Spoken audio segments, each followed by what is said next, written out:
Olá, estamos aqui reunidos para darmos início à nossa disciplina de Geografia Urbana.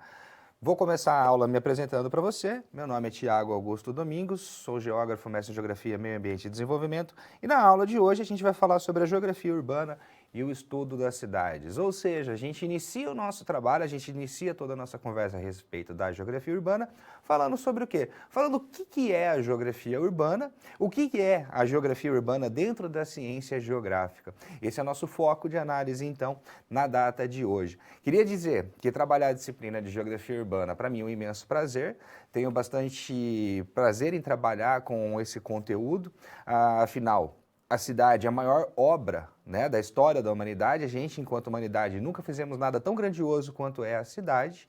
Dentro das cidades, a gente colocou grande parte da nossa vida, né? A gente tem dentro das cidades uma quantidade imensa de símbolos, uma quantidade imensa de estruturas que dão respaldo para a nossa vida enquanto humanidade. A gente entende que dentro da cidade a gente tem as universidades, dentro das cidades a gente tem os templos, dentro das cidades a gente tem as moradias, tá bem? Então a cidade é um espaço ímpar dentro daquele que foi construído pelo homem, certo? E esse espaço, enquanto espaço ímpar, é um espaço muito bom, muito gostoso, muito prazeroso de ser estudado. Entender a cidade é entender um pouco mais a respeito da nossa própria humanidade, tá certo? Vamos dar uma olhadinha no nosso quadro antes de começar? O que temos aqui? Vamos falar então a respeito da geografia urbana, estudo da cidade. Temos como competência compreender o processo histórico da geografia urbana. Então a gente tem como maior objetivo desse encontro aqui é compreender o processo histórico da geografia urbana. Vamos compreender a importância da geografia urbana e seu histórico dentro da ciência geográfica. Falaremos sobre geografia urbana, sobre urbanização, sobre espaço urbano. Tá? A gente vai ver que o conteúdo de geografia urbana ele é um conteúdo bastante extenso. Certo? Se a gente for pegar a produção intelectual dentro da geografia, nos últimos anos, nas últimas décadas até, a gente vai ver que existe uma quantidade muito grande de trabalhos que versam a respeito do urbano. Por que que a gente tem tudo isso? Por que o urbano ele é tão assim trabalhado dentro da geografia? Ora, em primeiro lugar, a gente está vivendo uma sociedade urbana. Tá? A gente vive uma sociedade urbana e essa sociedade urbana é um modo de vida urbano que transcende até mesmo os limites da cidade, chega no campo. A gente tem o quê, né? Que isso representa a nossa sociedade do século XXI. Nós somos caracterizados dentro do século XX, dentro do século XXI, por sermos uma sociedade que se urbanizou. Tá? Então a gente tem uma importância muito grande. Grandes feitos da humanidade, inclusive até o modo de produção capitalista foi desenvolvido dentro do meio urbano. Por isso que a gente tem tanta importância, a gente tem tanta dedicação dos estudiosos da geografia à compreensão do espaço urbano. Tudo bem que isso não foi durante toda a história da geografia, o urbano tenha sido referenciado, mas a gente tem que atualmente ele é mesmo. Vamos contextualizar? Ó, aqui temos aqui. Vamos falar então a respeito da geografia urbana, tá? Então no nosso primeiro encontro a gente tem como foco compreender o que é a geografia urbana. Vamos buscar compreender o que é cidade. Cidade é uma coisa muito interessante porque quando a gente fala cidade, todo mundo tem uma ideia de cidade na cabeça. Todo mundo acha que sabe o que é cidade, né? Todo mundo pensa quando fala de cidade, a respeito do quê? Ah, eu sei definir o que é uma cidade, mas na hora que as pessoas param para trabalhar a definição de cidade, elas percebem que não é assim tão fácil. Parecido com a cidade é a urbanização, mas não são sinônimos. A gente vai buscar entender também. O espaço urbano, fundamental dentro do estudo da geografia, é a categoria espaço. Categoria espaço talvez seja mais importante, há autores que consideram outras categorias como mais importante, principalmente o território, mas, né, se a gente for pegar a produção intelectual da geografia, o espaço é aquele que se sobressai. O que mais também vamos falar? Sobre geotecnologias e planejamento urbano. Então, a gente tem uma quantidade grande de conteúdos a ser trabalhado, a gente tem uma quantidade grande de conteúdo muito importante para a sua formação enquanto professor ou professora de geografia, e eu espero que eu tenha a possibilidade de fazer despertar em você o mesmo interesse que esse assunto tem para mim.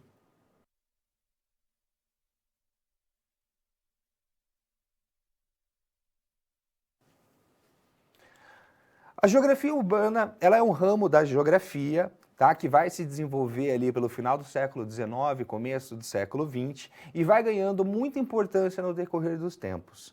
Se começa de uma maneira mais ou menos tímida entre os estudiosos que ali viveram no final do século XIX, durante o século XX a geografia urbana ela vai ficando cada vez mais importante dentro da ciência geográfica, cada vez mais estudada, e cada vez mais a geografia vai colocando também para o estudo do urbano a sua relevância, tá bem?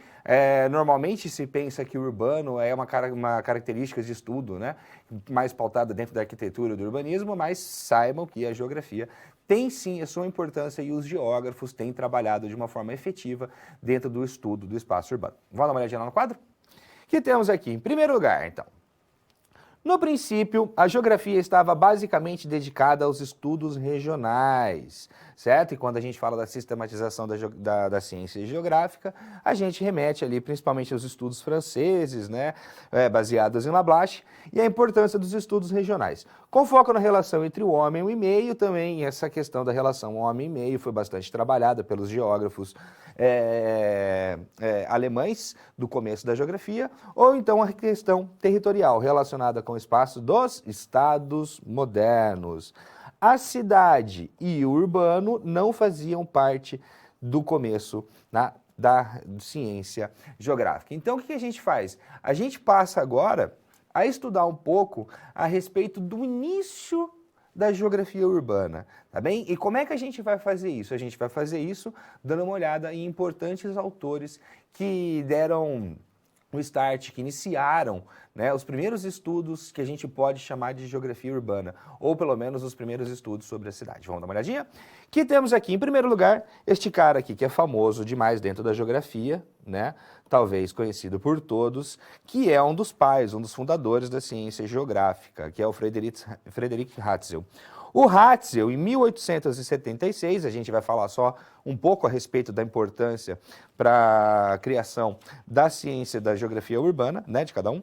Em 1876, o Hatzel, então, elaborou um dos primeiros textos sobre a cidade dos Estados Unidos. Então, foi estudando cidades dos Estados Unidos, que a gente pode falar aqui, o Hatzel é um dos precursores dos estudos sobre cidades. Em segundo lugar, aparece um geógrafo francês anarquista chamado Élisée Reclus. O Élisée Reclus tem uma obra muito famosa, tá? Uma obra muito extensa chamada A Terra e o Homem. A Terra e o Homem tem mais de 1000 páginas e ele dedica, vejam, 20 páginas a Paris, 46 páginas a Londres, 13 páginas a Nova York, 10 páginas a Chicago, 18 páginas ao Rio de Janeiro e 4 páginas da sua obra ele dedica-se ao estudo de Salvador. Pasquier, Désiré Pasquier, tá? Foi um discípulo de Lablache. O Lablache não foi, né, apesar da gente ter uma herança lablachiana muito forte dentro da ciência geográfica brasileira, o Lablache não se dedicou ao estudo da cidade, mas seus discípulos sim, como por exemplo a gente tem aí o Pasquier, certo? Que ele fez seu doutorado sobre a cidade de Londres. Outro geógrafo anarquista, mas agora russo, Kropotkin, tá? O Kropotkin, na verdade, não estudou a cidade de maneira direta, mas ele fazia uma relação indireta em seus estudos com as cidades. Como, por exemplo, o que era, né, o Kropotkin como um anarquista, que em certos momentos ele até flertava com alguns estudos próximos do marxismo, não que ele fosse marxista, ele era anarquista, na verdade, tá? Mas ele trabalhava com estudos sobre campo e indústria e a relação também deles como a cidade. Quem mais temos aqui? O Anthony Schwacher, certo? E ele faz o quê? Qual é a importância dele? O ensaio da geografia urbana foi a primeira monografia de uma série de monografias sobre, né, a geografia urbana realizado pelos franceses. Frederic Emerson, quem foi Frederic Emerson? Frederic Emerson, ele teve, né, como uma obra importante, ele foi um geógrafo dos Estados Unidos, tá? Que ele estudou, fez uma interpretação científica sobre a cidade de Nova York. E por fim, quem que a gente tem aqui?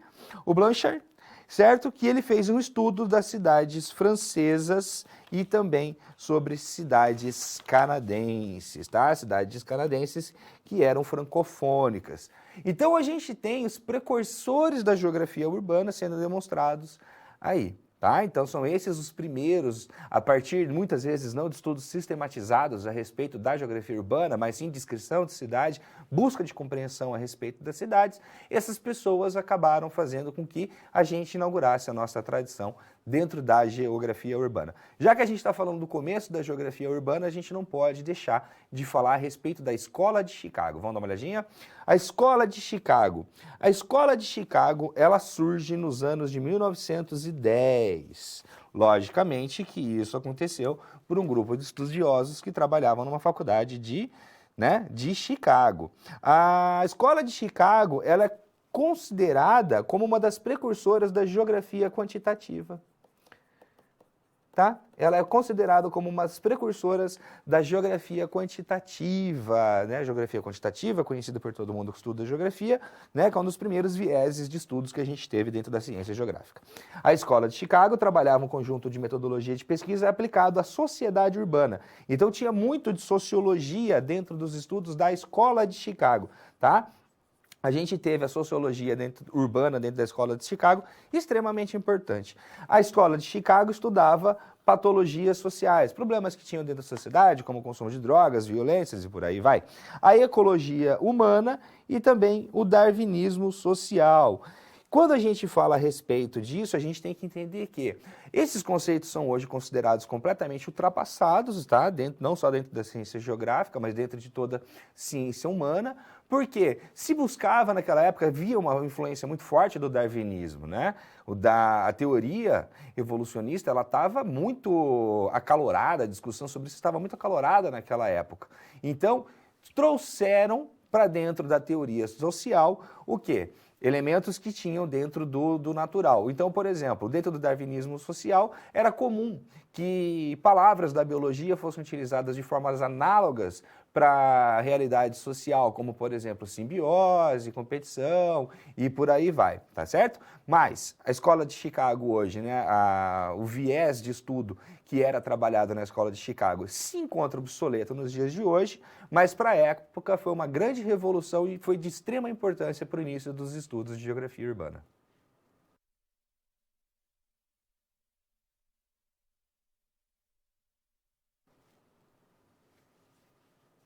A geografia quantitativa, ela foi uma fase da geografia que ela vem depois da sistematização da ciência geográfica, teve sua importância à sua época e, na verdade, ela foi um grande avanço do ponto de vista das metodologias e da própria estruturação da ciência geográfica. Tá certo? Vamos dar uma olhadinha no que vem a ser?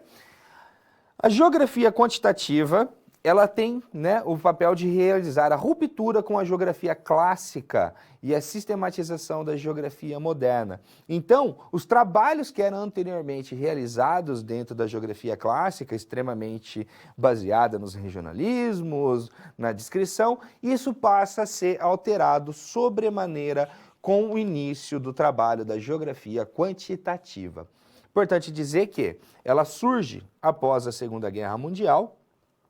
A lógica e a linguagem matemática faz parte do seu desenvolvimento, da sua metodologia. A teoria dos sistemas, certo? É bastante utilizada dentro da geografia quantitativa e o empirismo, tá? É utilizado também como um método a ser seguido dentro da geografia quantitativa. Só para lembrarmos, né? Quando a gente tem a introdução da geografia quantitativa, do pensamento da geografia quantitativa, a gente passa a trabalhar uma geografia que ela está muito baseada no quê? Nas ideias da matemática, tá?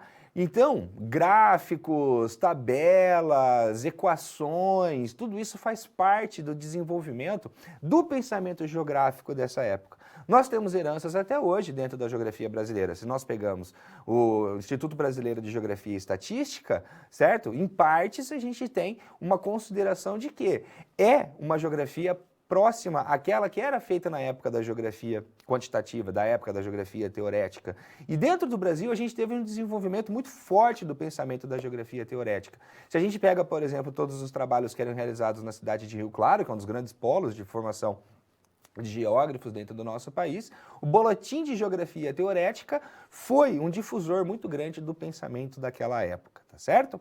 Dentro dos trabalhos que a gente poderia selecionar, discutir sobre a geografia teorética, tem um que se sobressai para a geografia urbana, que é um trabalho do Walter Christaller. O Walter Christaller, ele vai fazer um trabalho dizendo a respeito da teoria dos lugares centrais. Vamos dar uma olhadinha? Ó, teoria dos lugares centrais.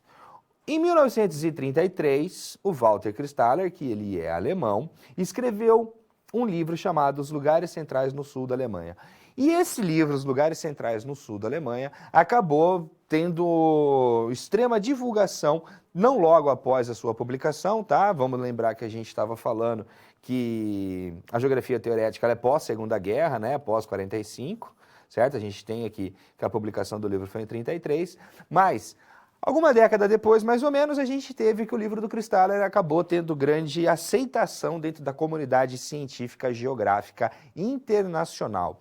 E dentro do seu trabalho, o Christaller tinha uma teoria que buscava explicar o número de centros urbanos que existia em uma determinada localidade. No caso ali, ele estava estudando o sul da Alemanha, tá bem? Sua dimensão, a dimensão desses centros urbanos e a forma como se dava a distribuição no espaço.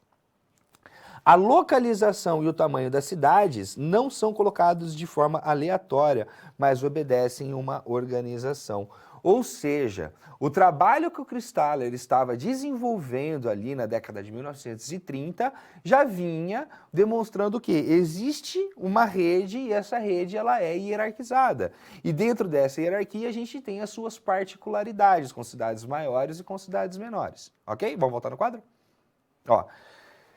Mercados de produtos e de serviços de tamanhos diferentes estão articulados de maneira a formar uma rede urbana funcional, regular e hierarquizada. Então, a gente tem, por causa das das diferenças entre as cidades, a gente tem a formação de uma rede urbana, tá certo? Que ela é funcional, que ela é regular e ela é hierarquizada. Então, a gente vai ver que estudos de rede e de hierarquia urbana não raramente remetem aos trabalhos de Christaller, ok? O Christaller determinou que a forma ideal para o raio de influência fosse um hexágono, ou seja, que a gente tivesse uma forma assim para marcar as cidades com os lugares centrais ao meio, tá certo? Representando a cidade. Então, peraí, esse miolo aqui está representando a cidade, tá bem? Então, a gente tem a forma do hexágono. Por que o hexágono e não circunferência? Porque o hexágono você consegue fazer a junção com o outro hexágono, como se fosse uma colmeia, tá bem? Você consegue fazer essas junções e assim fica mais fácil de você observar a rede, tá? Então tá, o que mais que ele percebeu? Que o consumidor se desloca para o lugar central de maior hierarquia que estiver mais próximo. Então, você vai buscar a cidade, se você é de uma cidade menor, você vai buscar a cidade maior que estiver mais próxima de você. E que os lugares centrais de mais alta hierarquia exercem magnetismo sobre os consumidores. O trabalho do Christaller, por mais que seja, relativamente antigo, ou bem antigo, a gente está falando que tem quase um século de trabalho do Christaller, até hoje as ideias influenciam dentro dos estudos de redes e principalmente dentro da hierarquia urbana. Vamos dar uma olhadinha aqui, ó. Esse é um mapa, parece bem bagunçado aí, mas esse é um mapa do próprio Christaller, aonde a gente percebe que cada circunferência dessa, representa uma certa localidade, E essas localidades têm anéis. Aqui ele não está na forma de hexágono, e por não estar na forma de hexágono, você consegue perceber, inclusive, a importância de trabalhar o hexágono, porque ele fica achatando algumas partes, aonde vai vindo as influências. Sendo que a gente tem os lugares de maior importância, os lugares, no caso aqui, lugares L, ó, Munique, Nuremberg, esse aqui é o estudo que ele fez a respeito do sul da nossa querida Alemanha, tá certo? Então tá, o trabalho do Christaller foi extremamente importante, não esqueça do Christaller quando você estiver trabalhando, estudando redes, quando você estiver trabalhando, estudando hierarquias urbanas, porque é um trabalho precursor que foi extremamente importante dentro do pensamento da geografia urbana.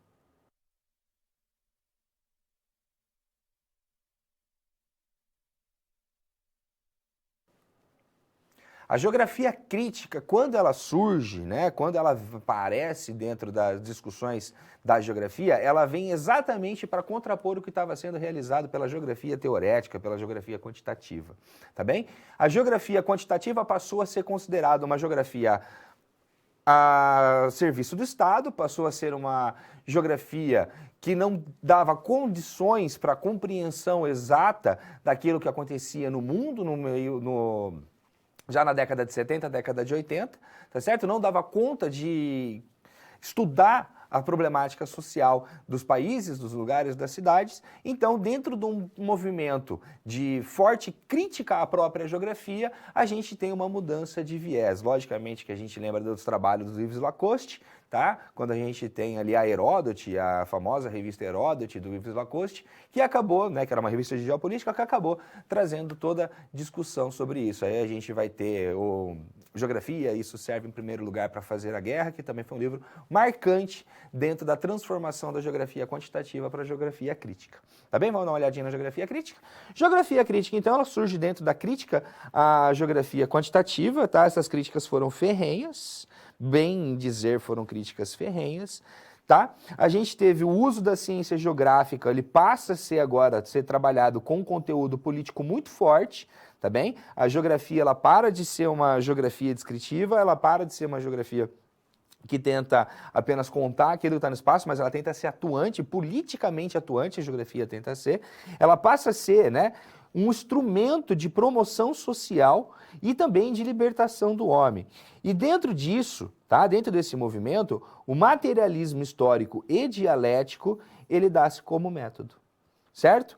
Logicamente, se a gente está falando que o materialismo histórico e dialético ele é um método, a gente tem que assumir a forte influência do pensamento marxista dentro da geografia crítica.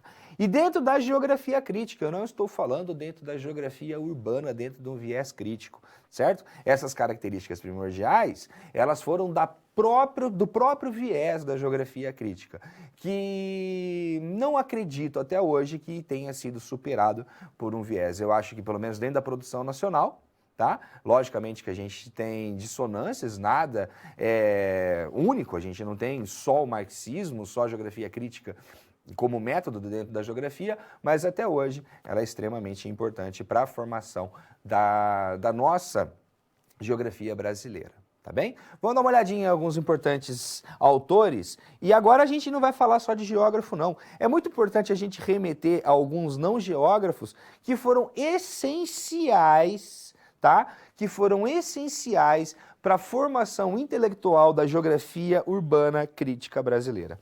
Entre eles, nós temos esse nome aqui, certo? A gente tem esse nome, Manuel Castells. O Castells, ele vai trabalhar com problemas de investigação em sociologia urbana. E a sociologia urbana do Castells, ele vai influenciar, assim, a nossa geografia. Tem esse cara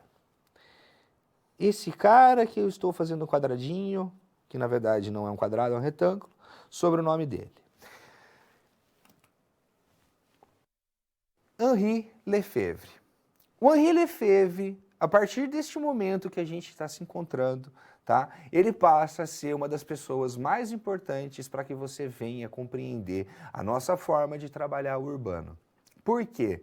Porque o Henri Lefebvre, certo? O Henri Lefebvre, que foi um filósofo francês, ele deixou um legado extremamente importante para os estudos da cidade. E sim, nós vamos nos pautar, sempre que possível, dentro do pensamento lefebvriano. Por que nós vamos fazer isso? Porque a geografia urbana brasileira fez isso.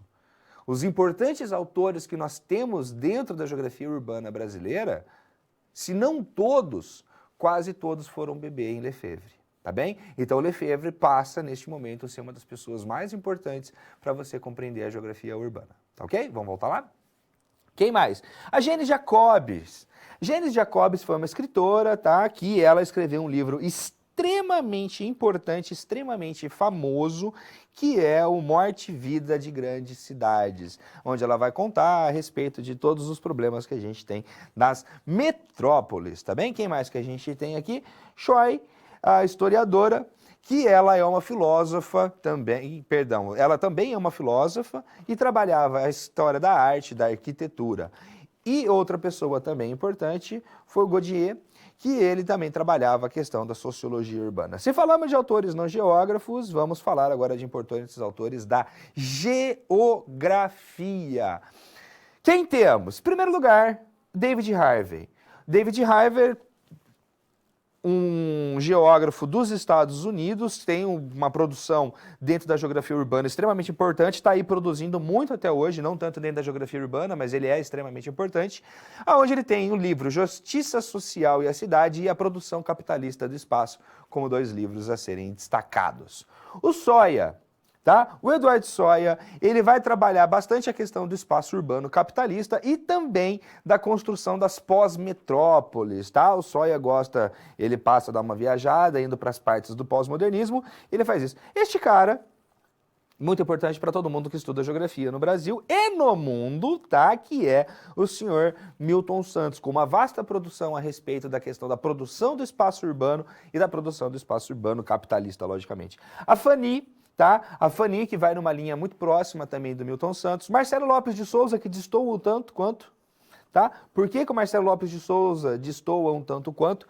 O Marcelo Lopes de Souza, ele não segue a cartilha marxista, assim como outros grandes pensadores brasileiros seguem, tá? Ele procura o seu trabalho de uma forma diferenciada, ele segue mais um filósofo greco-francês chamado Cornelius Castoriadis, certo? A Amélie Damiani também, ó, Amélia USP, Fanny USP, Milton Santos USP e a Carminha, Maria Encarnação Beltrão Expósito, que ela é da Unesp de Presidente Prudente. Só frisando que não foi à toa que você estava vendo alguns nomes em português, porque a gente tem uma produção extremamente relevante dentro da geografia urbana nacional.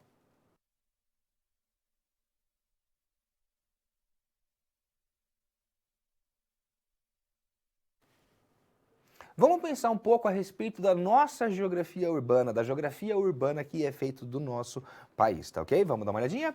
Ó, supondo que você venha desenvolver um trabalho de geografia urbana a respeito da sua cidade. Você consideraria o materialismo histórico e dialético e a geografia crítica como ultrapassados para poderem responder às questões do espaço urbano brasileiro da atualidade? Ora, a questão é a seguinte. Existem vieses que podem ser trabalhados a respeito do espaço urbano, tá? Ninguém está preso a trabalhar com nenhum tipo de viés. Você pode voltar, tentar fazer uma geografia mais clássica, isso vários autores dentro da própria geografia crítica buscaram fazer de novo, tá? Voltaram a René Lablache, voltaram para os grandes clássicos, tá certo? Você pode vir trabalhar dentro de uma linha fenomenológica, a fenomenologia dentro da geografia ganhou muito espaço dentro do século XXI, certo? A gente tem linhas e linhas de pensamento que se desenvolve dentro da questão metodológica, mas, como sou eu que estou respondendo a pergunta que eu mesmo fiz, tá? E a pergunta é, você consideraria o materialismo histórico dialético, a geografia crítica como ultrapassados para responder questões sobre o espaço urbano brasileiro atual? Na minha posição, tá? Vamos tentar entender qual é o viés de análise que se pretende sobre o espaço urbano. Se esse viés de análise for sobre o uso do espaço enquanto um espaço vivido, talvez eu não me adaptasse, né, de uma maneira muito condizente à questão do espaço urbano. Tudo bem que a gente pode lembrar que até mesmo Henri Lefebvre trabalhava a questão do espaço vivido e o Henri Lefebvre era um filósofo sobre o espaço, um filósofo sobre a cidade que trabalhava dentro do mais rigor possível dentro das linhas marxistas, tá ok? Mas, se eu for entender a conjuntura que a gente tem da cidade capitalista brasileira do século XXI, se eu for buscar compreender quais são as diferenças que a gente tem dentro da cidade, como que se criam essas diferenças, por que a nossa cidade ela é tão segregada, quais são as relações de trabalho que se desenvolvem dentro da cidade. Se eu fosse estudar a cidade sobre esse tipo de viés, com certeza eu não consideraria de forma nenhuma o materialismo histórico dialético como ultrapassado, assim como não deixaria de considerar a importância da teoria marxista para a compreensão. Bom deixar claro uma coisa, quando a gente fala teoria marxista, a gente não está necessariamente trabalhando em busca da sociedade comunista, tá? A gente não pode esquecer que o Marx deixou um extenso legado, tá? E dentro desse legado existe uma quantidade ímpar de conceitos que são fundamentais para que a gente entenda a nossa própria vida dentro da sociedade capitalista.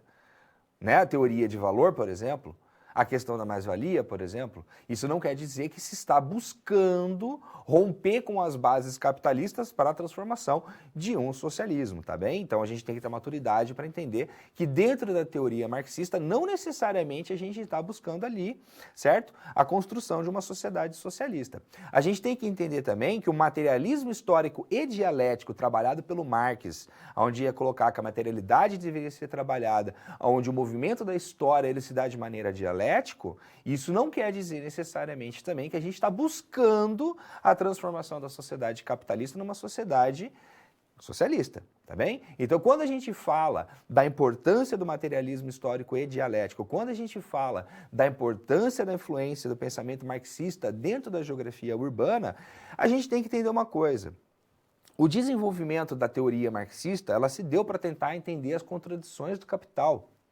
Tá? Quando a gente tenta entender as contradições do capital, é dentro do materialismo histórico dialético que a gente consegue desenvolver o nosso método, pelo menos com bastante sabedoria, e é dentro do pensamento marxista que a gente consegue ter o subsídio intelectual, é onde a gente consegue ter o subsídio, né, de formação intelectual para que a gente possa vir estruturar nosso pensamento, sem necessariamente estarmos trabalhando com uma busca sobre o socialismo. Pare para ler os nossos autores, né? Nossos importantes autores. Se você lê, tipo Milton Santos ele trabalhava dentro de uma linha materialista histórica dialética com influência marxista e lefebvriana.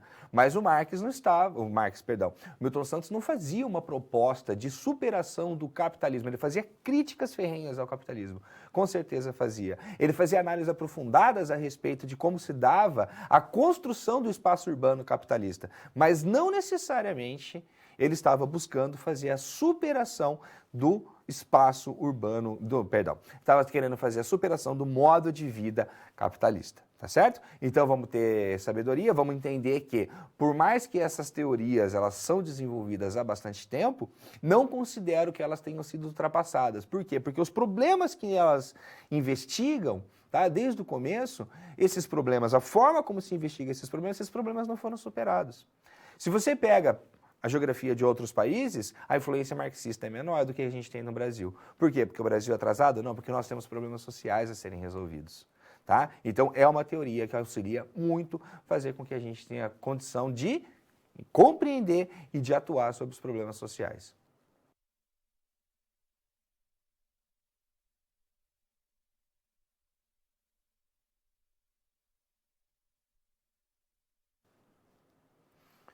Pensando a respeito da nossa geografia brasileira, né, a respeito da nossa geografia urbana brasileira, a pergunta que fica no ar é: a geografia urbana brasileira tem tanta qualidade, né, quanto a geografia realizada nos países desenvolvidos?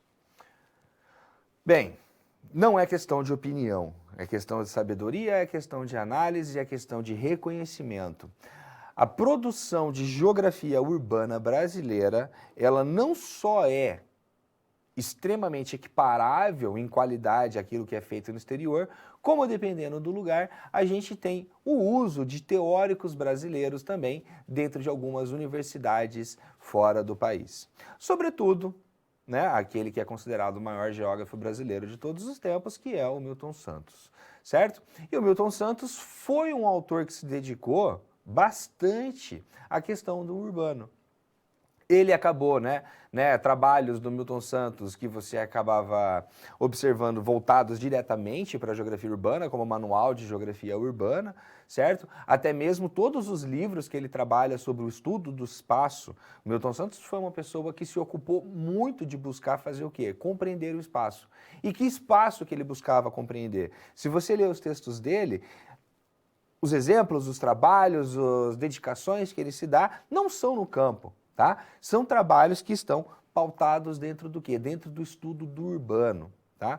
Não só ele, mas agora a gente pode trabalhar uma quantidade...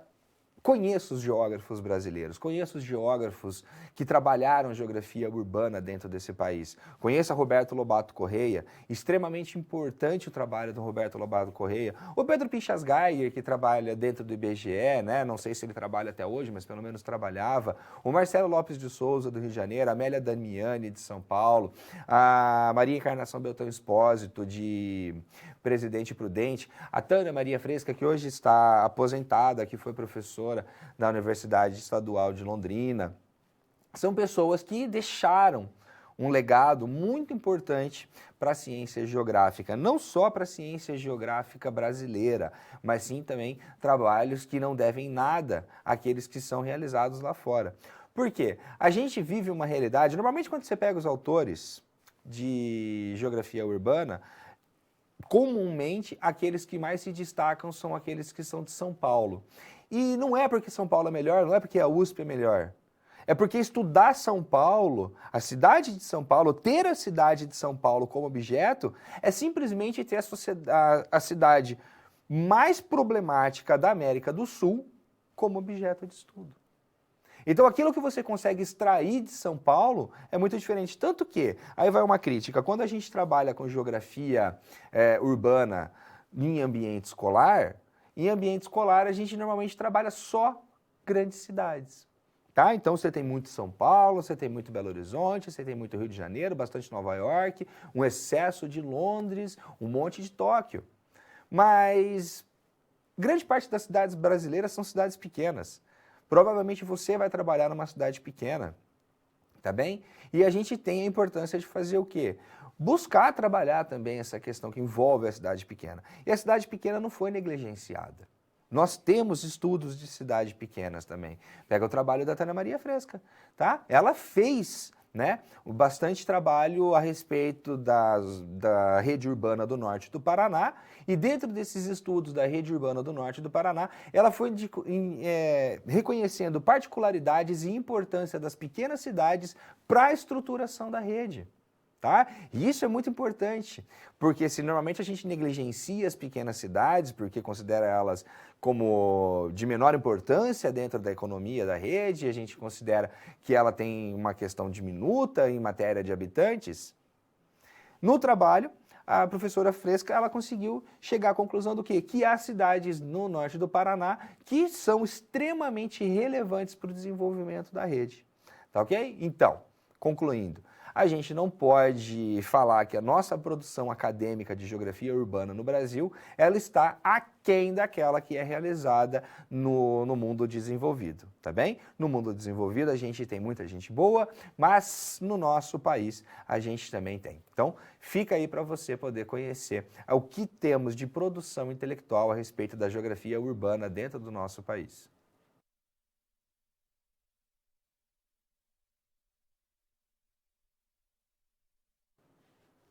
Dentre as categorias de análise que a gente tem em geografia, talvez a mais importante é o espaço. Eu considero que isso que é o espaço a mais importante porque dentro do espaço a gente consegue encontrar todas as outras categorias de análise da geografia. Tá bem? Mas você pode encontrar pessoas que pensam de maneira diferente de mim. E quando a gente fala de espaço e estamos estudando geografia urbana, logicamente a gente vai vir falar a respeito do quê? A respeito do espaço urbano. E a gente vai focar, logicamente, dentro do espaço urbano capitalista. E a gente vai frisar que a capitalista, como talvez nem precisasse, porque o mundo todo é capitalista, a nossa vida é capitalista, mas a gente vai frisar porque é o seguinte, a gente tem que ter muito claro, tá? Nós que somos da geografia, temos que ter ciência de que o espaço não é um produto isolado e acabado. Tá? O espaço ele está sempre no tempo presente e, além de estar no tempo presente, ele está em constante transformação. E o espaço é estreitamente relacionado às relações de produção, de dominação e de exploração. Certo? Se nós não compreendermos essa frase, se nós não compreendemos o que está sendo dito nessa frase, nós podemos parar, voltar e reler, certo? Então lembre-se que o espaço não é um produto isolado e acabado, mas é estreitamente relacionado às relações de produção, dominação e de exploração, certo? O espaço, ele é um produto social. O espaço é construído pelos homens, diferente da paisagem, que ela é aquilo que nossos sentidos conseguem abarcar. O espaço, ele é um produto social, tá bem? E é um campo de ação de práticas sociais. É onde se efetiva as práticas sociais, é dentro do espaço. O espaço é produzido com o objetivo de atender determinada finalidade dentro de um contexto socioeconômico específico. Ou seja, a construção do espaço não se dá de forma aleatória, a construção do espaço não se dá de forma, como é que se diz? A esmo, tá bem? Ele é pensado, ele tem finalidade essa construção. O espaço é também uma poderosa mediação social e política. Portanto, não se esqueça que nós temos dentro da categoria espaço algo extremamente fundamental para a geografia urbana, tá bem? E a gente vai tentar entender como é que ele é construído, vamos ver? Ó, o espaço urbano, isso aqui quem escreve é um cara chamado Roberto, tá? Roberto Lobato Correia, não sou eu, é o Roberto, tá? Lobato Correia. O Lobato Correia, então, diz que o espaço urbano ele é um conjunto de diferentes usos da terra justapostos entre si. Ou seja, nós temos aqui o espaço urbano e a gente tem, né, o uso da terra sendo diferenciado e unido, tá? A gente tem ligação entre eles.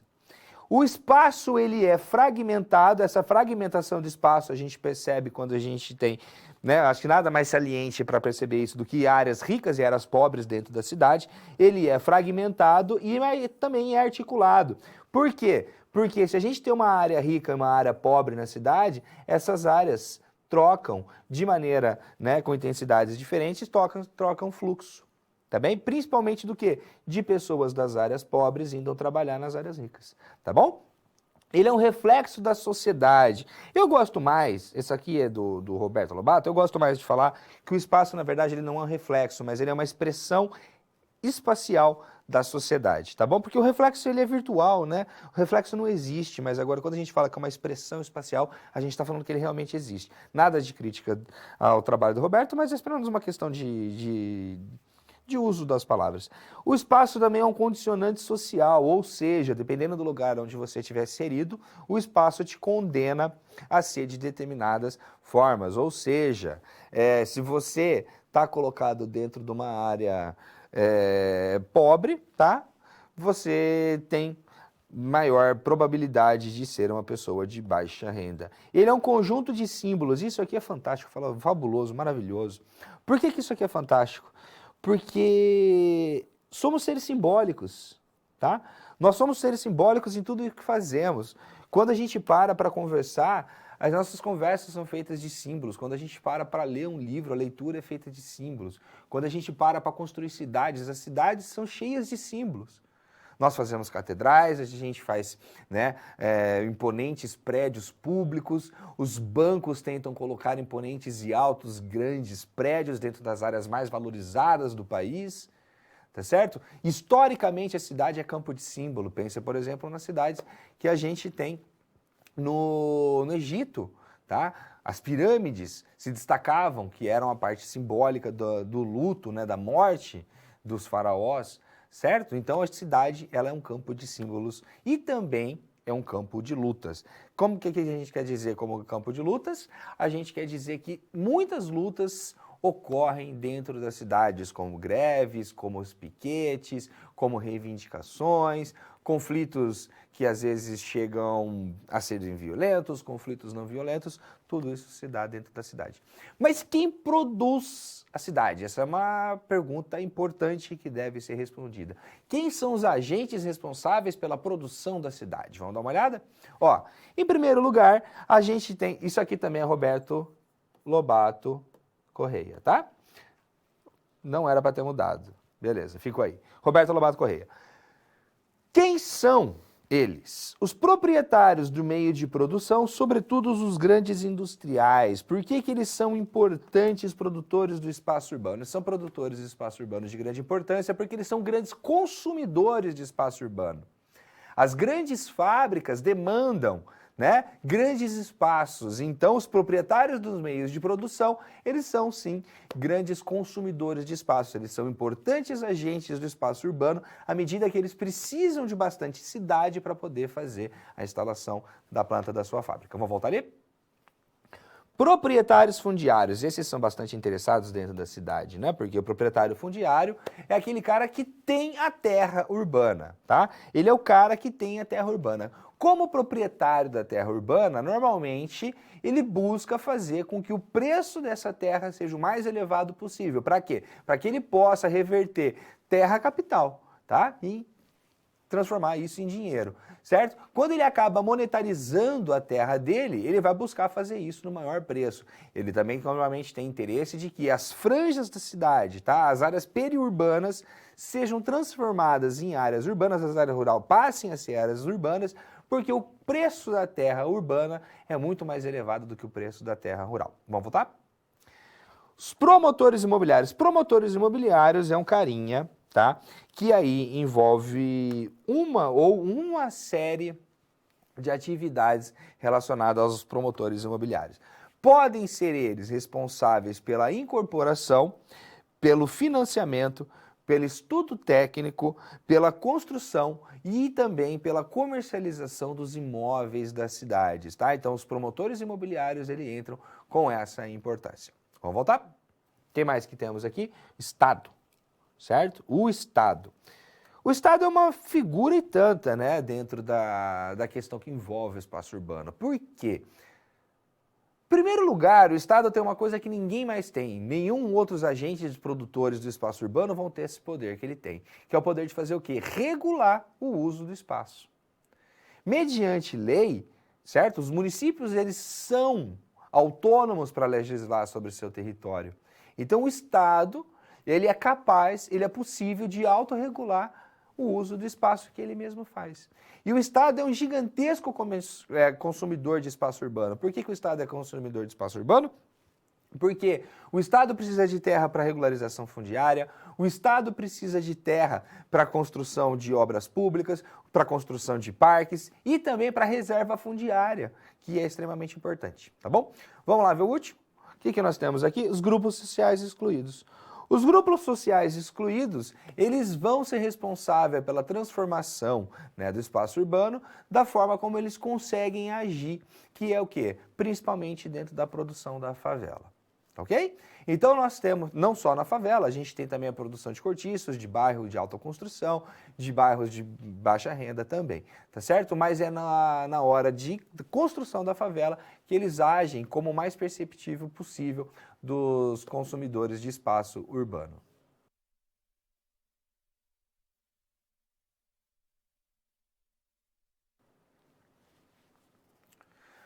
Falar sobre o processo de urbanização, ele é extremamente importante porque, em primeiro lugar, o que vem a ser a urbanização? Urbanização é a junção de duas palavras, urbano mais ação, tá? Então a gente está falando sobre o ato de transformar em urbano.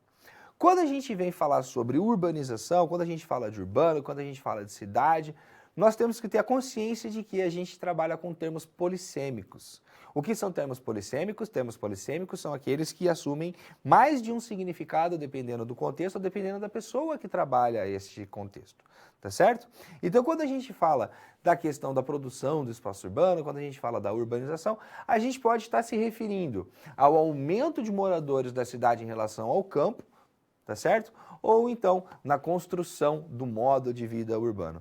Acontece que dentro da construção do espaço urbano capitalista, tá? Que ele é fragmentado, o espaço urbano capitalista é fragmentado, porém articulado, a gente tem a construção, invariavelmente a gente vai ter a percepção, a gente vai ter o aparecimento, a gente vai ter a concretização da segregação socioespacial. Por que a segregação socioespacial ela vai aparecer dentro da cidade? Invariavelmente ela vai, porque nós vivemos numa sociedade, né, numa sociedade que ela é de classe, numa sociedade que ela é separada, e isso se transforma. Isso acaba fazendo o quê? Se expressando dentro do espaço urbano. Até mesmo no espaço urbano de cemitério a gente vê a diferença das classes sociais. Existem alas dentro do cemitério para as pessoas mais ricas, existem alas para as pessoas mais pobres, existem alas para os indigentes. Né? Então, o sistema capitalista de produção, ele cria essa diferenciação entre as pessoas. Ele cria essa diferenciação e essa diferenciação, ela se materializa dentro do espaço. Vamos dar uma olhadinha sobre a segregação? Segregação e fragmentação socioespacial. Ó, segregação, segregar é o quê? Segregar significa separar, tá? Em primeiro lugar, segregar é separar. Lembrando sempre que a cidade, ela é fragmentada, e ela é fragmentada porque ela é segregada, tá ok? Só que ela também é articulada. As áreas, elas se interligam, elas se comunicam, elas se conversam, tá bom? Segregação é um processo típico da economia de mercado capitalista e tem sua origem no momento em que o espaço urbano se torna uma mercadoria. Quando o mercado urbano se torna uma mercadoria, a gente vai ter terras que têm um preço e a gente vai ter terras que têm outro preço. Aquele que puder pagar por esse preço, vai pagar. Aquele que puder pagar por esse preço, vai pagar. O resultado disso é que na cidade a gente vai ter áreas onde se paga um preço menor e a gente vai ter áreas que se pagam um preço maior. Tá bem? Essas áreas elas vão ter uma aparente separação, certo? Elas vão ter uma aparente separação. E por que eu digo aparente separação? Porque não existe uma parede, alguma coisa assim que separa, mas a gente percebe na qualidade das casas a diferenciação. Só que essas áreas se comunicam, tá bom?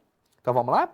Ó, segregação é um processo típico da economia de mercado capitalista e tem sua origem no momento em que o espaço urbano se torna uma mercadoria. Que ele para de ter valor de uso, passa a ter valor de troca, né? E como qualquer outro, pode ser comprado e vendido. Sim, cidades são compradas, cidades são vendidas, tá? A gente percebe que, quando a gente fala da cidade, a cidade ela pode ser adquirida, pagando você pode comprar pedaços da cidade, certo? A gente tem os agentes produtores do espaço urbano que estão ali prontos para isso. E quando a gente tem a segregação se instalando dentro das cidades, a gente tem um cenário mais ou menos como esse. Vamos dar uma olhada? Ó. Chamaremos de segregação e de autossegregação o fenômeno que acontece no espaço aonde espaços segregados serão, consideremos, aqueles que são formados por uma falta de opção dos moradores, certo? A construção de uma cidade, certo? De uma área da cidade mais pobre se dá, logicamente, porque os moradores eles não têm condições financeiras de morarem melhor. Só que existe a autossegregação também. A autossegregação consiste no seguinte: parte da sociedade opta por se segregar. A população pobre não opta por se segregar. Ela simplesmente não tem outra alternativa. Ela acaba indo para locais com menos amenidades, certo? Áreas de risco, por exemplo, por falta de opções. E acaba se aglomerando, porque os espaços são escassos e as pessoas são em grande número. Mas existe parte da sociedade que opta por se segregar. Ah, professor, como assim opta por se segregar? São pessoas que vão para áreas afastadas da cidade e passam a morar através de enclaves fortificados, os chamados condomínios, tá certo? Dentro dos condomínios, as pessoas optam por questão financeira, elas têm dinheiro para fazer essa opção, elas vivem dentro de uma cidade à parte. Numa cidade à parte que às vezes tem até comércio, tem área de lazer que só vai ser desfrutada por pessoas daquela classe, pessoas daquele condomínio. Não haverá pessoas que eles não queiram lá dentro, tá? Essas áreas, isoladas, elas são fortificadas, muitas vezes guardadas por guardas armados, certo? Com muros altos, onde a gente tem concertinas, onde a gente tem cerca elétrica, onde a gente tem vigília, onde a gente tem câmeras de vigilância para todos os lados, guardando as pessoas ali. Essas pessoas que vão para determinado ponto da cidade, para se isolar da cidade, a gente vai dizer que elas são, né, fazem parte de um fenômeno chamado autossegregação. Isso se materializa como? Com aquilo que a gente chama como de condomínios exclusivos, tá? Os condomínios exclusivos passaram a fazer parte da realidade urbana brasileira. Nós temos a existência deles e provavelmente em todas as cidades médias e todas as cidades grandes, à exceção daquelas que não permite a regulamentação desse tipo de obra arquitetônica. Por quê? Porque ele traz grandes problemas para a cidade. Você coloca um muro, quando você coloca um muro, você atrapalha todo o sistema viário tem que desviar, a cidade tem que desviar. Por quê? Porque a pessoa que lá mora resolveu se isolar da cidade, ok? Então, quando a gente falar de segregação, vamos sempre lembrar, existem aqueles que são segregados por questões financeiras, por falta de recursos, que acabam indo para determinada localidade da cidade, normalmente com poucas amenidades, né? Áreas de risco, por exemplo, e essas pessoas acabam se aglomerando ali por falta de opção. Mas há aqueles que se reclusam, tá, da cidade, acabam ficando em áreas afastadas, porque tem carro, porque pode se deslocar, e esses a gente chama de autossegregação.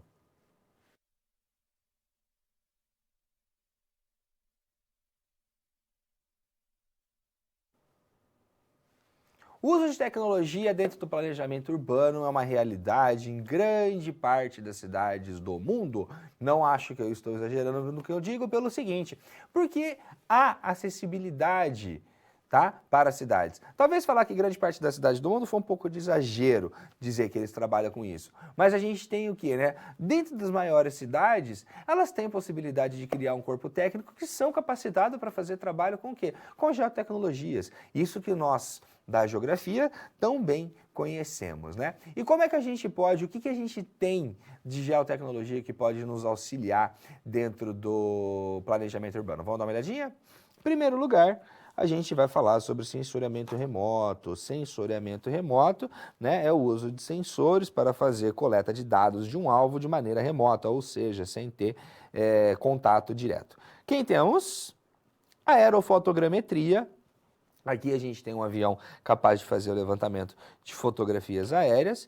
Satélites, se eu não me engano, esse é o Kickbird, tá? O satélite Kickbird, que vai ter uma resolução até de 0,6 metros, acredito.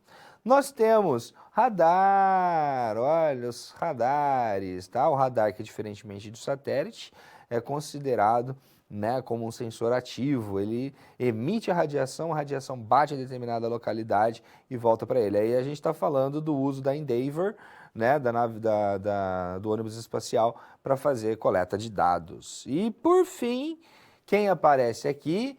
Avante, né? Ovante, na verdade, que é o veículo aéreo não tripulado. Ah, professor, conhece como drone. Pode ser drone também, mas é o menos técnico de todos os nomes. O mais técnico de todos os nomes é o RPA. O que vem a ser RPA?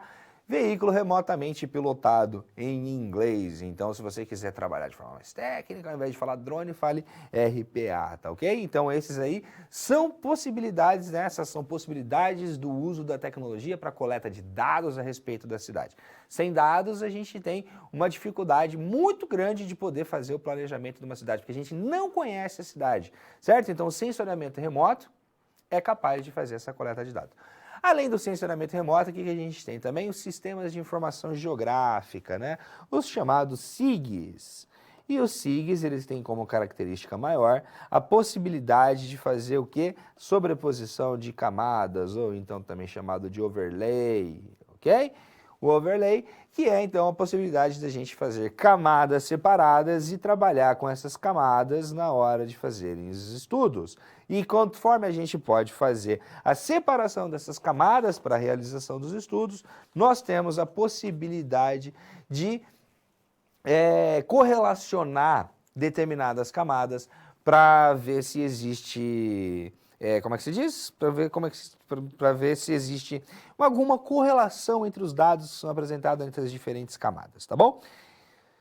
Muito utilizado dentro de ambientes de prefeituras é o cadastro multifinalitário.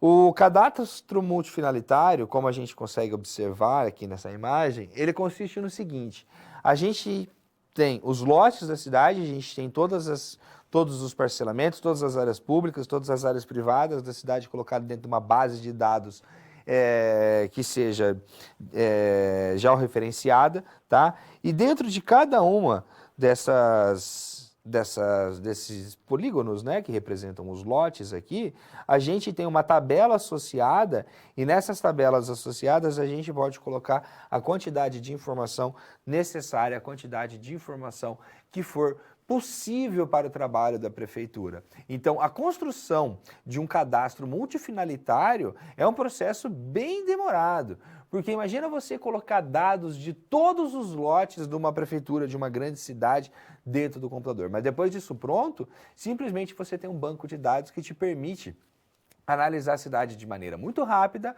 certo? E também conseguir fazer o quê, né? Planejar, conseguir tentar entender. Para a parte tributária, o cadastro multifinalitário é muito importante, costuma ser muito utilizado. Vamos dar uma olhada mais? Ó, aqui um produto, tá? Se bem que o cadastro multifinalitário também era um produto. Outro produto que a gente tem aqui é um que é muito comum nas cidades, que é o mapa de uso e ocupação do solo, certo? O mapa de uso e ocupação do solo está demonstrando o quê? Quais são os usos que se dá na terra, naquela determinada localidade. Então aqui a gente tem, ó, para quem não sabe onde que é isso aqui é em Itaipulândia, certo? Paraná.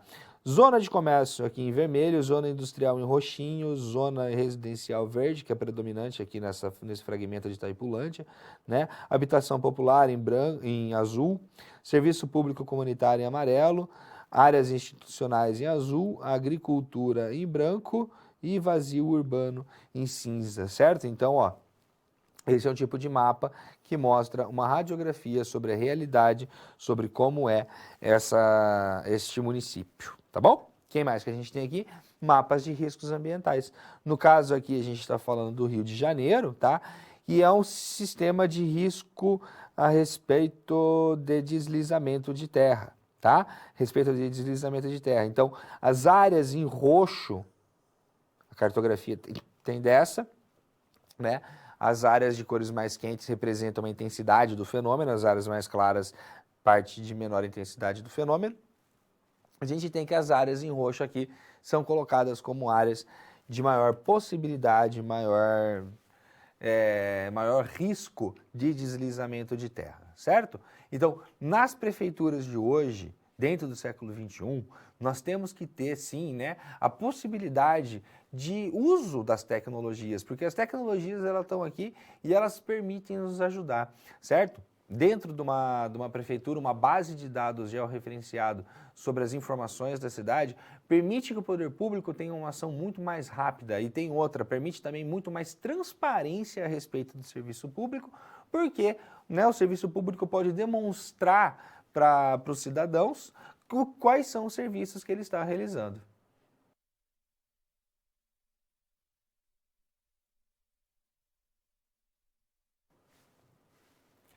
Vamos fazer uma discussãozinha a respeito das favelas, certo? Vamos dar uma olhadinha?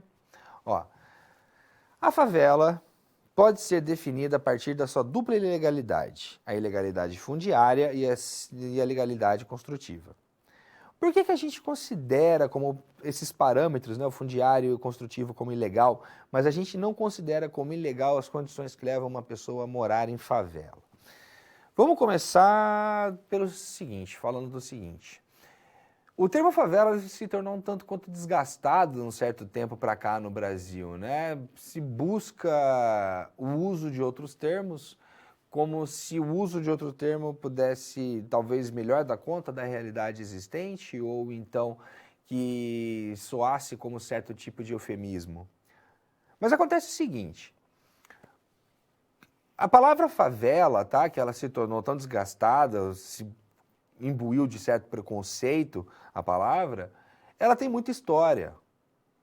A gente não usa essa palavra de uma maneira aleatória, tá? Por quê? A palavra favela, ela vem da própria Guerra de Canudos, tá? Por qual que é a relação? A relação é a seguinte: quando os soldados foram para Canudos, o governo prometeu para eles que quando eles voltassem, certo, eles teriam terra. O governo daria a terra para eles. Eles voltaram e não conseguiram terra.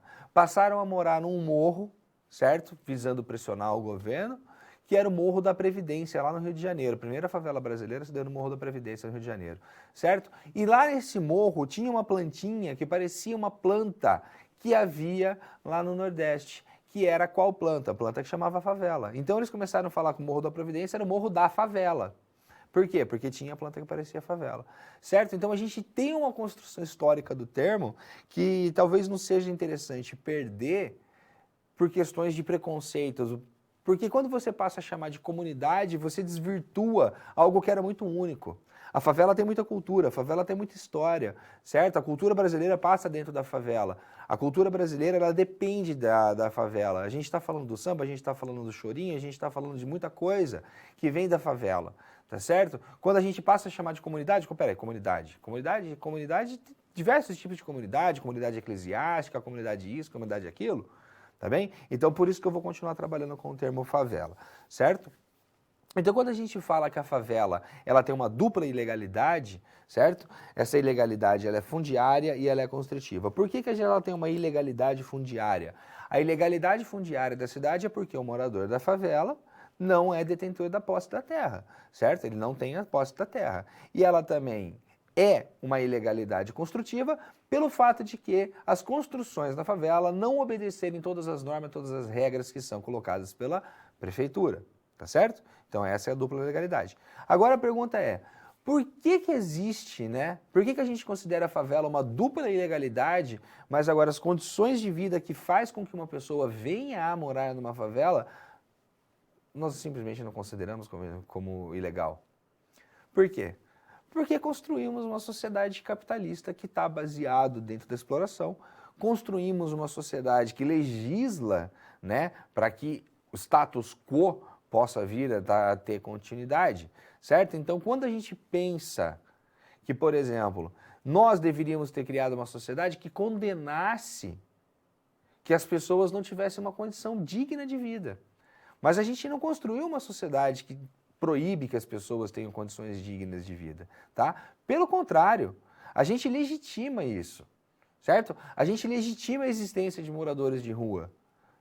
A gente não luta para que isso venha a acabar, certo? A gente não vem fazer um trabalho para que as piores condições que uma pessoa possa ser submetida se acabem. Mas a gente tem a possibilidade de fazer o quê? De dizer, por exemplo, ó, você não tem lugar para morar, você não vai ter nada dentro da nossa sociedade, certo?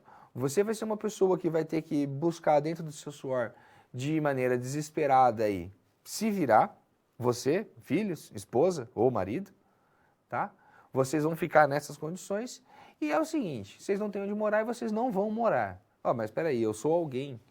Como é que eu posso não morar? Não existe não morar. Então a gente acaba fazendo o quê? A gente se rebela e acaba fazendo uma ocupação numa área que não nos pertence. Essa ocupação não se dá pelo simples fato da pessoa, eu quero terra. Não, não é isso. Essa ocupação, ela ocorre única e exclusivamente porque essa pessoa não tem outra condição. Porque a gente criou uma sociedade que permite que essas pessoas sem condições cheguem no limite de buscar se apropriar de terras alheias para tentar fazer o quê? Cumprir uma coisa que é básica dentro da vida de qualquer ser humano, que é morar. Então, quando essa pessoa acaba simplesmente ocupando a terra que estava ali parada, é possível que o proprietário legítimo do ponto de vista judicial daquela terra venha reivindicar novamente aquela terra. E na hora que se faz a reivindicação daquela terra, se tem um processo de reintegração de posse. E esses processos de reintegração de posse, como a gente vem observando há muito tempo dentro do nosso país, acontece usando todo o aparato do Estado, tá? O Estado fornece aparato como helicópteros, como cães, como tropa de choque, viatura, bomba de gás lacrimogênio, bala de borracha. A sociedade paga por isso, para que pessoas que não tinham condições de morar, que acabaram encontrando num espaço de chão uma possibilidade de se instalar, certo? O Estado paga, né, para que essas pessoas sejam retiradas de lá à força. Benefício de quem? Em benefício único do proprietário do terreno. Ah, professor, mas o terreno é do cara, não é justo que as pessoas venham e ocupem o terreno dele? Concordo contigo, tá? Mas será que a gente não consegue fazer uma desocupação de um terreno desse de uma forma um pouco mais humana? Porque as pessoas que estão ali são seres humanos que foram expropriados das suas próprias condições de vida dentro do sistema capitalista. Tá? São pessoas que foram jogadas à própria sorte pelo sistema e normalmente, tá? Muitas vezes essas pessoas são as pessoas que fazem parte dentro de um sistema da rede urbana extremamente importante. Essas pessoas estão trabalhando de faxineiro, essas pessoas estão trabalhando de porteiro, essas pessoas estão trabalhando de segurança, tá? Essas pessoas elas estão movendo a economia local, essas pessoas elas vivem e fazem a cidade ter vida, tá bem? Então, nós construímos uma sociedade que simplesmente nega a possibilidade de vida para determinados tipos de pessoas, por uma massa de pessoas, melhor dizendo, e ainda aponta o dedo na cara dessas pessoas e diz que elas são ilegais. E por que elas são ilegais? Porque elas estão buscando uma forma, tudo bem que não é a forma legítima da lei, certo? Mas elas estão buscando a única forma que eles restaram, que é de fazer o quê? De tentar morar.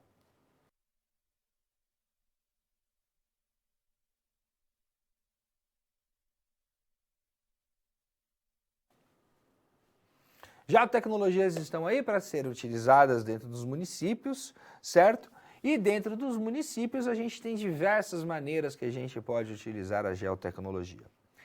Vamos começar, por exemplo, falando a respeito de mapeamento, tá certo? Ter mapas da cidade é extremamente importante por diversos sentidos. Um dos sentidos que a gente pode colocar é que mapear é reconhecer a cidade.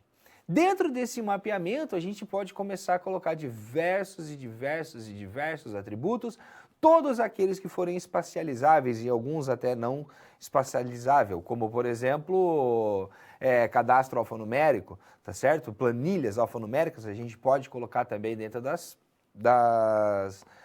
dos nossos mapeamentos. Quer ver um mapeamento que é muito importante para a cidade? Mapa de restrição de uso e ocupação do solo. Quando a gente tem um loteamento a ser realizado, tudo depende da escala também, tá? A escala é muito importante, porque quando a gente trabalha em escalas maiores, a gente vai ter um nível de detalhamento que vai ser muito maior, e dentro dessa escala maior a gente vai poder fazer o quê? Colocar mais particularidades. Se a gente conseguir trabalhar numa escala bem grande, tá? Vamos colocar aí uma escala de 1 para 5.000, alguma coisa assim, a uso e ocupação, a área de restrição de uso e ocupação do solo, a gente consegue fornecer para os loteadores, certo? Um instrumento poderoso sobre o que ele pode e o que ele não pode fazer naquela cidade. Por exemplo, pegando áreas de preservação permanente, certo? Área de preservação permanente dentro de rios é até 10 metros, é de 30 metros bilateral. A gente tem que passou de 30 metros de... 30 metros não, perdão. Passamos de 30 graus de inclinação.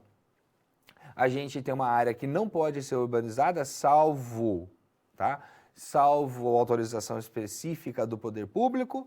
Caso a gente tenha topo de morro, a gente tem área de preservação permanente. 45 graus também, área de preservação permanente. Se a gente começa a mapear dentro de uma cidade, só colocar com cores sim e não, pode ou não pode, as áreas que são loteáveis, a gente já constrói um documento que, para todos aqueles que vão construir a cidade, né, todos aqueles que vão fazer novos bairros, já tenham conhecimento de que, ó, aqui não pode, tá? E isso é muito importante, porque quando a pessoa vai fazer um loteamento, uma primeira vontade dela é lotear todo o terreno, porque todo o terreno vale dinheiro, certo? Então, se ela conseguir lotear, quanto mais área ela conseguir lotear, mais recursos financeiros ela vai acabar angariando. E o objetivo do loteador é fazer o quê? Ter um maior lucro. Se isso já está colocado dentro dos dados oficiais, que aqui não pode, beleza, você já tem um acordo ali que já foi feito. Ó, então você recebe as plantas das diretrizes de loteamento, olha para a diretriz de loteamento e fala, esse pedaço aqui você esqueceu de vir a nossa base ali que não pode. O que mais que a gente pode fazer?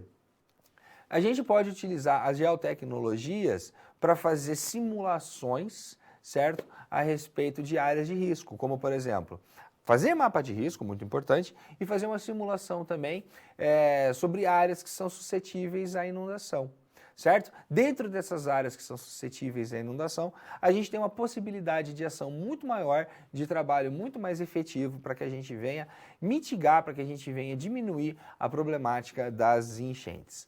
O que mais que a gente pode fazer? A gente pode colocar recursos, né? Ou melhor, a gente pode colocar os instrumentos que estão previstos dentro da legislação urbanística brasileira nessas áreas, certo? E já poder demonstrar quais são as áreas que são passíveis ou não de aplicação